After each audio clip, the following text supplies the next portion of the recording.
Saudi अरब में 5 साल से मुकीम था और मैं बहुत गरीब आदमी था। चोरी काम करता था, मेरे कागजात नहीं बने थे। एक दिन एक खूबसूरत अरबी औरत मेरे पास आ गई, कहने लगी, मेरे लिए काम करो, मेरे घर में रहो, मैं महीने के रियाल दूंगी। मैं फौरन मान गया, क्योंकि पाकिस्तानी 2 लाख बनता था। उस औरत के घर गया तो जब उसने 3-4 दिन के बाद पहला काम बताया तो मेरे औसान खता हो गए। वो तो मुझसे अरबी औरतों के साथ। मेरा नाम अमजद है, मैं सऊदी अरब में 5 साल से मुकीम था। नई नई शादी हुई तो 1 हफ्ते के बाद ही माँ ने बहनों की शादी और ये बातें करके दिल जलाना शुरू कर दिया कि तुम्हारी शादी पर बहुत खर्चा हो गया है, कर्जा लिया है, अब तुम्हें जाकर ही कर्जा उतारना है और बहनों की शादी का जहेज भी बनाना है। माँ का कहना था कि तुम्हारी शादी इसीलिए करवाई थी कि कल को ये ना कहो कि मैं बड़ा था तो मेरी शादी पहले नहीं करवाई। लेकिन अब ये नहीं होगा कि तुम बीवी के पल्लू से बंध कर बैठ जाओ और कोई काम ना करो। बाहर जाओ, बहनों के लिए जहेज जमा करो, जब बहनों की शादी कर लो तो फिर अपनी बीवी के साथ बेशक अलग रहना, जो मर्जी करना, हमें कोई परवाह नहीं होगी। बात तो उनकी ठीक थी, इकलौता भाई था मैं और मेरी 3 बहनें थीं। अगर सिर्फ घर चलाना होता तो पाकिस्तान में ही कोई नौकरी कर लेता, लेकिन बहनों के जहेज बनाने थे और बीवी का खर्चा भी था, इसलिए सऊदी अरब चला गया। हम यहाँ ये सोच कर आते हैं पाकिस्तानी कि कोई बहुत ही आसान काम होगा, 3-4 घंटे का काम, और उसके बाद पैसे मिल जाएंगे। लेकिन यहाँ पर आके पता चलता है अपने मुल्क में रूखी सूखी भी मिल जाना अच्छी बात है। कम से कम इंसान इज्जत से खाता है। मुझे सऊदी अरब में 5 साल हो गए थे, मैं अभी तक अपने कागजात नहीं बनवा पाया था। मेरे पास इतने पैसे ही जमा नहीं होते थे, जो पैसे थोड़े बहुत जमा होते वो घर भेज दिया करता था। इस पर भी घर वाले कहते थे कि गुजारा नहीं चल रहा है। बीवी से बात करता तो वो अपने रोने लग जाती। सही कहती थी कि नई नवेली दुल्हन को शादी के 1 हफ्ते बाद ही छोड़कर चले गए और अब 5 साल हो गए हैं, कोई औलाद भी नहीं नसीब हुई। मुझे ये वक्त मैंने कैसे गुजारा है मैं जानती हूँ। आपने मेरी जवानी को ज़ाया कर दिया है, मेरी जिंदगी को बर्बाद कर दिया है। मैं आपको कभी माफ नहीं करूँगी, आप वापस भी आ जाएं तब भी नहीं। मैं बहुत परेशान रहता था, किसी तरह मेरे कागजात बन जाते तो मैं इतना पढ़ा लिखा था कि ऐसी नौकरी कर लेता जिसमें मुझे घर जाने की भी सहूलत मिल जाती और टिकट के पैसे भी बन जाते। लेकिन सारा मसला कागजात का था, जिसके लिए काफी सारी फीस जमा करवानी होती थी। वक्त हाथ से निकलता चला गया, पता ही नहीं चला। समझ से बाहर था कि क्या करूं। कोई भी काम नहीं मिलता था। पूरा दिन मेहनत करने के बाद भी इतने पैसे नहीं बनते थे कि जितने शायद पाकिस्तान में होता तो बना लेता। कभी कभी दिल करता था कि वापस चला जाऊं, मजदूरी कर लूंगा, दिहाड़ी कर लूंगा, लेकिन यहाँ नहीं आऊंगा। अभी कुछ समझ नहीं आ रहा था, लेकिन अब यहाँ कोई ऐसा भी नहीं था जो मुझे पैसे दे दे ताकि मैं वापसी की टिकट करवा लेता, और वो मुझे पैसे देता तो वो यही समझता कि ये भाग जाएगा। इस मामले में अब मैं कुछ नहीं कर सकता था। एक दिन एक बस स्टैंड पर बैठा था, रात का वक्त था, घर भी नहीं जा सकता था क्योंकि जो कमरा लिया था उसका किराया देना था। मेरी जेब में पैसे तो थे कि किराया दे देता, लेकिन फिर खाने को मेरे पास 1 रुपया भी नहीं होना था। जब ही एक औरत वहां आकर खड़ी हो गई। औरत काफी लंबी थी, उसने लंबा सा काला चौगा पहन रखा था, लेकिन चेहरे पर से नकाब हटाया हुआ था। देखने में काफी खूबसूरत लग रही थी, लेकिन इस वक्त कोई भी चीज मेरी आंखों को अच्छी नहीं लग रही थी। मुझे तो अपना आप भी अच्छा नहीं लग रहा था। उसने कहा कि परेशान लग रहे हो। यहाँ पर कुछ लोगों को उर्दू बोलना आती थी। वैसे भी उसके लहजे से लग रहा था कि जैसे अभी ही उसने उर्दू बोलना सीखी है। मैंने कहा कि आपका लहजा तो काफी साफ है। तो कहने लगी, मुझे 7 से 8 ज़बानें आती हैं। उर्दू तो मेरे बाप की ज़बान थी और मेरा काम ही ऐसा है। मैंने कहा, क्या काम है आपका? तो वो आगे से मुस्कुरा दी और बोली, तुम काम करोगे? क्योंकि जिस तरह से तुम बैठे हो लगता है तुम बहुत परेशान हो और आजकल हर परेशानी का हल पैसा ही है।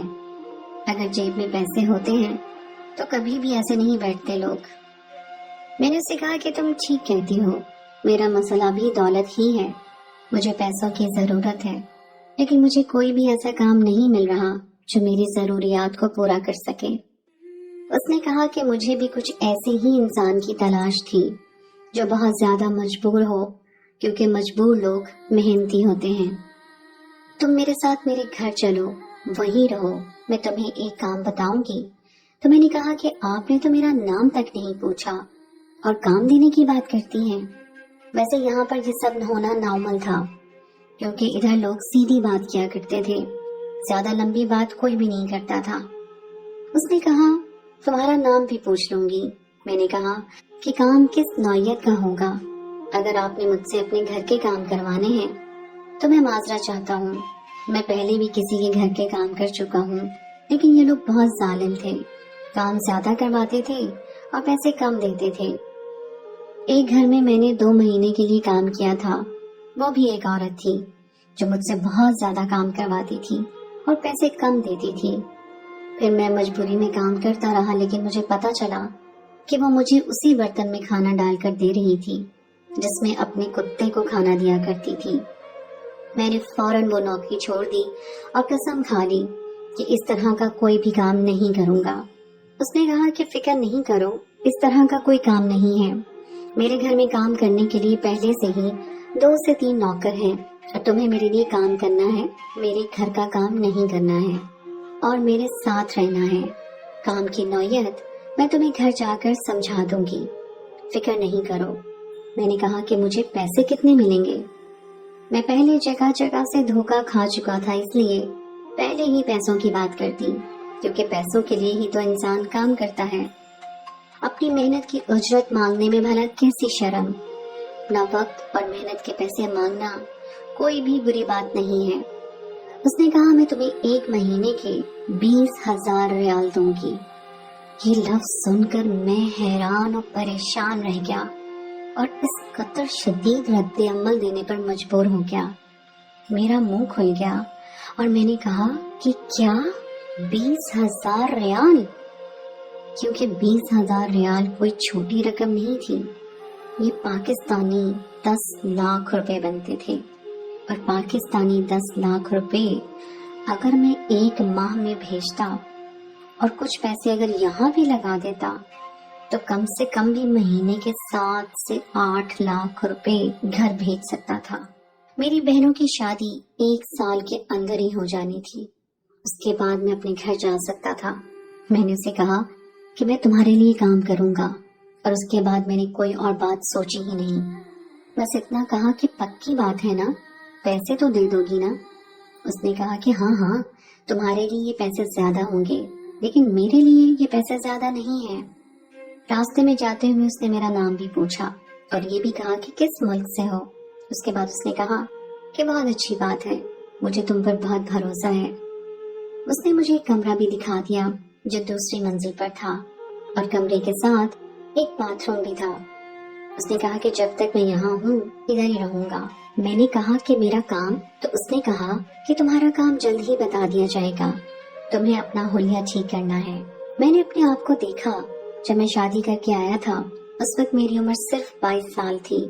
अभी भी मेरी उम्र कुछ ज्यादा नहीं थी, मैं 27 साल का था और 27 साला नौजवान ऐन जवानी के वक्त में होता है।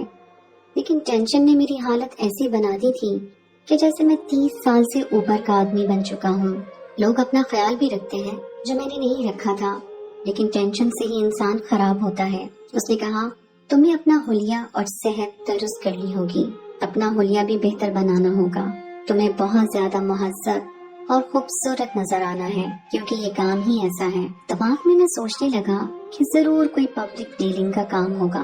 उसके लिए तो वाकई इंसान को बिल्कुल ठीक ठाक होना चाहिए, बिल्कुल टिप टाप होना चाहिए, क्योंकि इंसान की शख्सियत कभी कभी उसके अल्फाज से पहले ही बोल पड़ती है।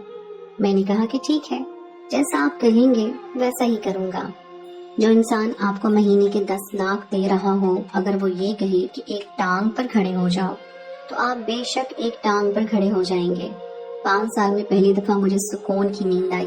बिस्तर भी बहुत साफ, वरना तो हम एक कमरे में 8 लोग एक कमरे में कैसे सोते थे ये हम ही जानते हैं।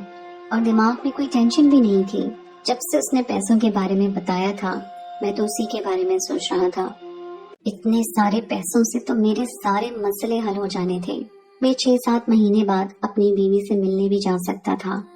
लेकिन मैंने उन लोगों को इसके बारे में कुछ नहीं कहा कि पैसे आ जाएंगे तो भेज दूंगा और कहूंगा कि कोई अच्छी नौकरी लग गई है।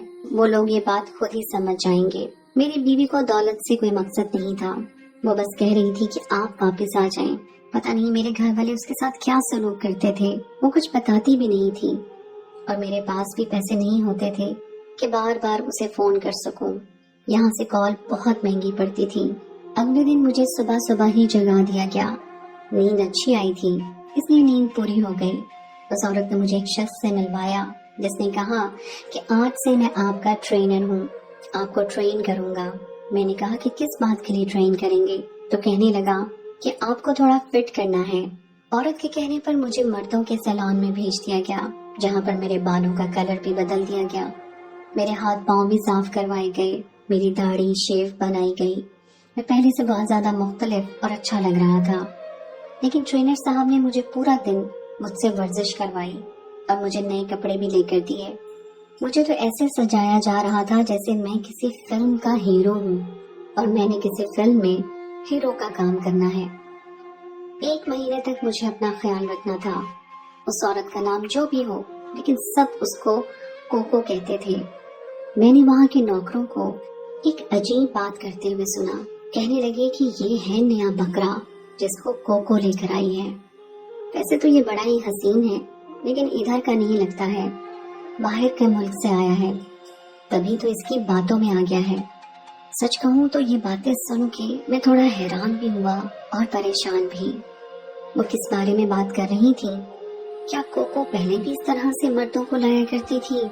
अभी तक उसने मुझे ठीक से ये नहीं बताया था कि मेरा काम क्या होगा। लेकिन जिस तरह ये औरत बातें कर रही थी, ऐसा लगता था कि यहाँ पर मुझे जैसे मर्द आते जाते रहते हैं। शक्ल सूरत का अच्छा था, तो क्या वो मुझे सिर्फ इसलिए लेकर आई थी क्योंकि मेरी शक्ल सूरत अच्छी थी?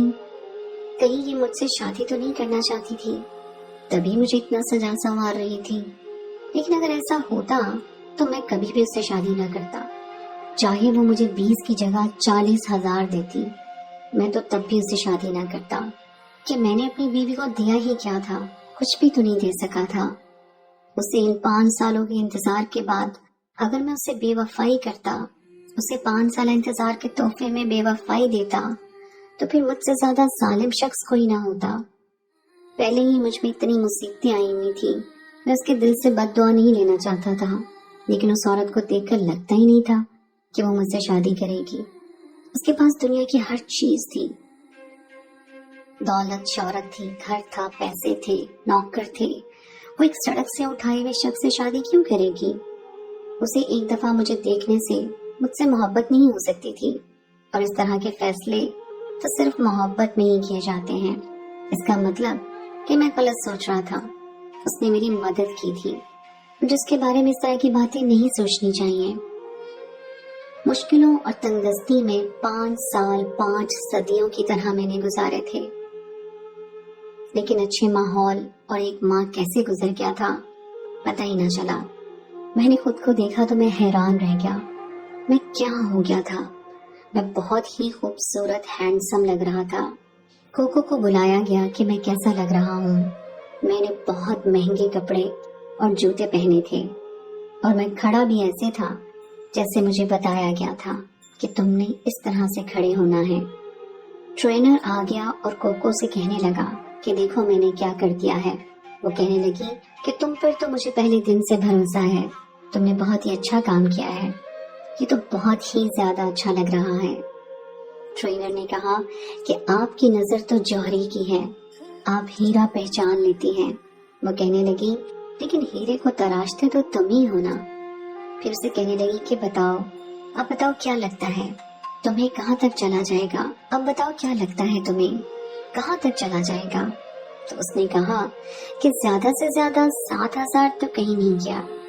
वो कहने लगी 1 हफ्ते का?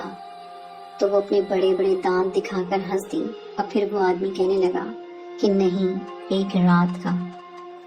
پھر وہ دونوں ایک ساتھ ہنسنے لگے۔ میں نے کہا کہ مجھے اب تو میرا کام بتا دیں۔ اس نے کہا کہ اب تمہیں کام نہیں بتانا، اب تو تم نے کام کرنا ہے، بس تیار ہو جاؤ۔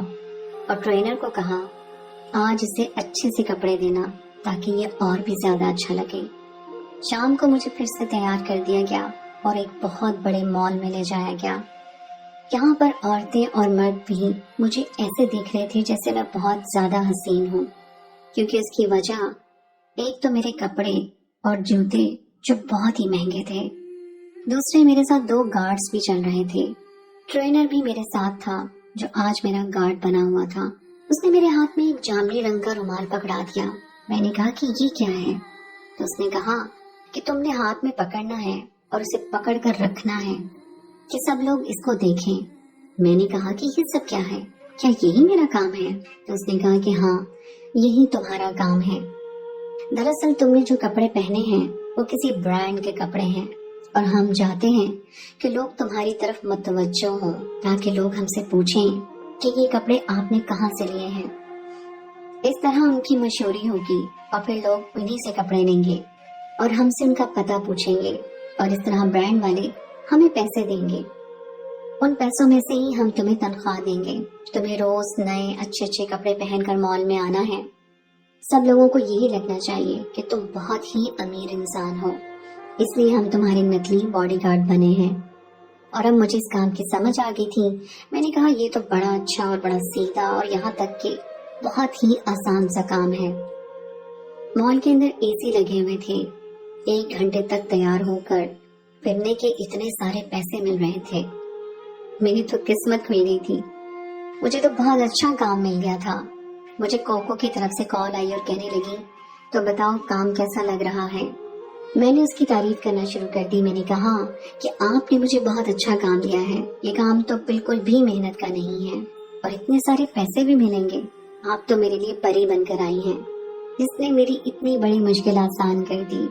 میں آپ کا شکریہ کیسے ادا کروں گا، مجھے کوئی مسئلہ نہیں ہے۔ اس نے کہا مجھے تم نمبر دے دو، میں تمہارے گھر تمہیں پہلے مہینے کے پیسے بھجوا دوں گی، جو کم سے کم بھی ابھی پاکستانی 10 لاکھ روپے بنتے ہیں۔ سوچا کہ گھر والے تو خوش ہو جائیں گے۔ میں نے اسے اپنے گھر کا پتہ بتا دیا اور نمبر بھی۔ اس نے پیسے بھجوا دیے جو کچھ دن بعد شاید ان لوگوں کو مل جاتے۔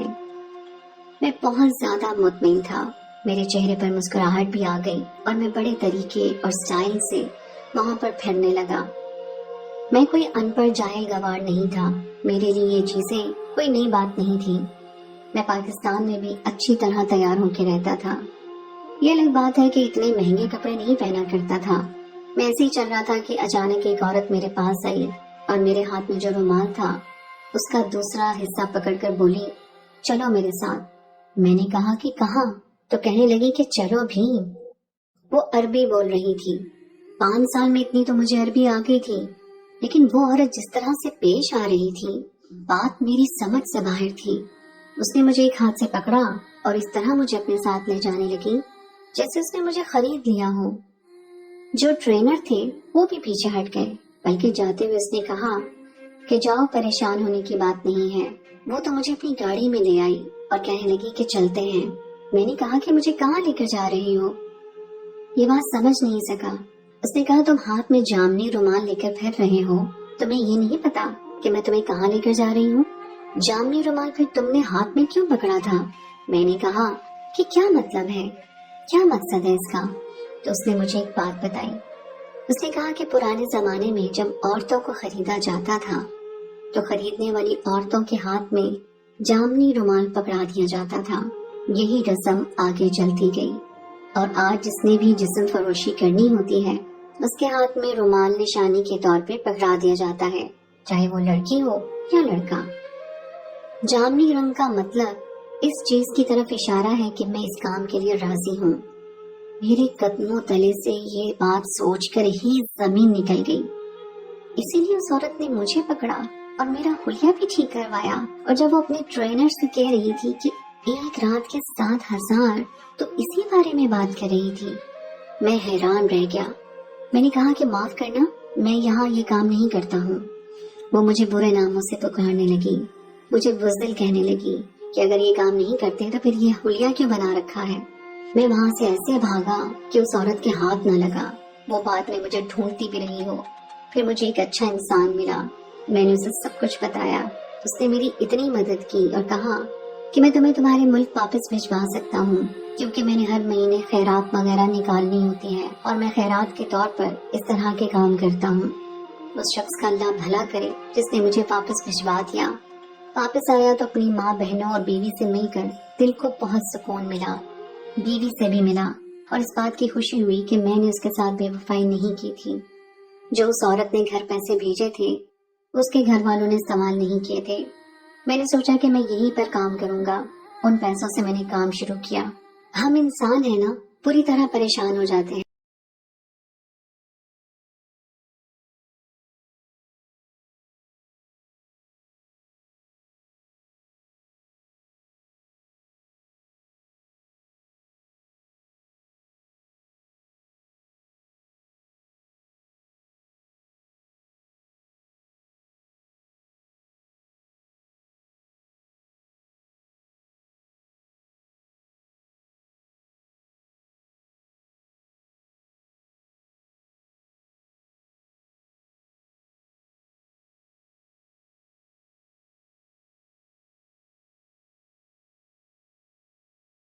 تو دوستو، یہ تھی ہماری آج کی کہانی۔ امید کرتا ہوں آپ کو آج کی کہانی پسند آئی ہوگی۔ کہانی اچھی لگے تو لائک ضرور کیجیے گا، شیئر کیجیے گا، اور اگر آپ نے ابھی تک میری چینل سنو نہال قریشی کو سبسکرائب نہیں کیا ہے تو اسے سبسکرائب کریں اور اپنے دوستوں کے ساتھ شیئر کیجیے۔ اللہ حافظ۔